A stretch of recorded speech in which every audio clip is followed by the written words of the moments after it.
दुनिया के अधिकांश कोरोना प्रभावित देश ऐसे हैं जिन्हें कोरोना की कई वेव्स का सामना करना पड़ा है। हमारे देश में भी कुछ राज्यों में केसेस कम होने के बाद अचानक से वृद्धि होने लगी है। आप सभी इन पर ध्यान दे रहे हैं, लेकिन फिर भी कुछ राज्यों का उल्लेख हुआ है, जैसे महाराष्ट्र है, पंजाब है, और आप मुख्यमंत्रियों ने भी चिंता व्यक्त की है, सिर्फ मैं कह रहा हूं ऐसा नहीं है। और विशेष चिंता की आप कर भी रहे हैं और करने की जरूरत भी है। हम ये भी देख रहे हैं कि महाराष्ट्र और एमपी में टेस्ट पॉजिटिविटी रेट बहुत ज्यादा है और केसों की संख्या भी बढ़ रही है, बहुत आ रहे हैं। इस बारे में कई ऐसे इलाकों, ऐसे जिलों में भी ये वृद्धि देखने को मिल रही है जो अभी तक खुद को बचाए हुए थे, सेफ जोन थे एक प्रकार से। अब वहां पर हमें कुछ चीजें नजर आ रही हैं।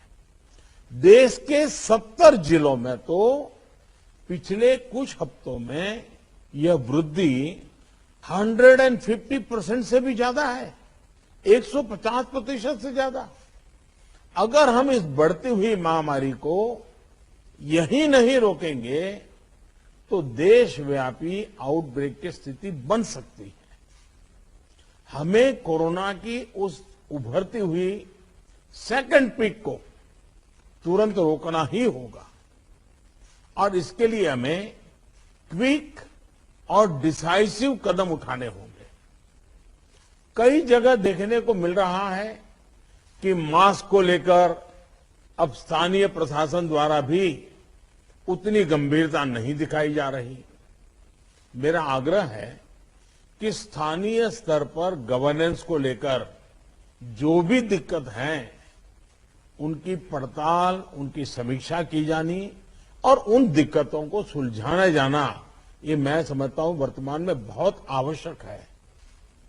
ये मंथन का विषय है कि आखिर कुछ क्षेत्रों में ही टेस्टिंग कम क्यों हो रही है, क्यों ऐसे ही क्षेत्रों में टीकाकरण भी कम हो रहा है। मैं समझता हूं कि ये गुड गवर्नेंस की परीक्षा का भी समय है। कोरोना की लड़ाई में हम आज जहां तक पहुंचे हैं उसमें और उससे जो आत्मविश्वास आया है, ये आत्मविश्वास, हमारा कॉन्फिडेंस ओवर कॉन्फिडेंस भी नहीं हो जाना चाहिए।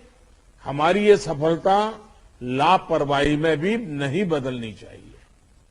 हमें जनता को पैनिक मोड में भी नहीं लाना है। एक भय का साम्राज्य फैल जाए, ये भी स्थिति नहीं लानी है।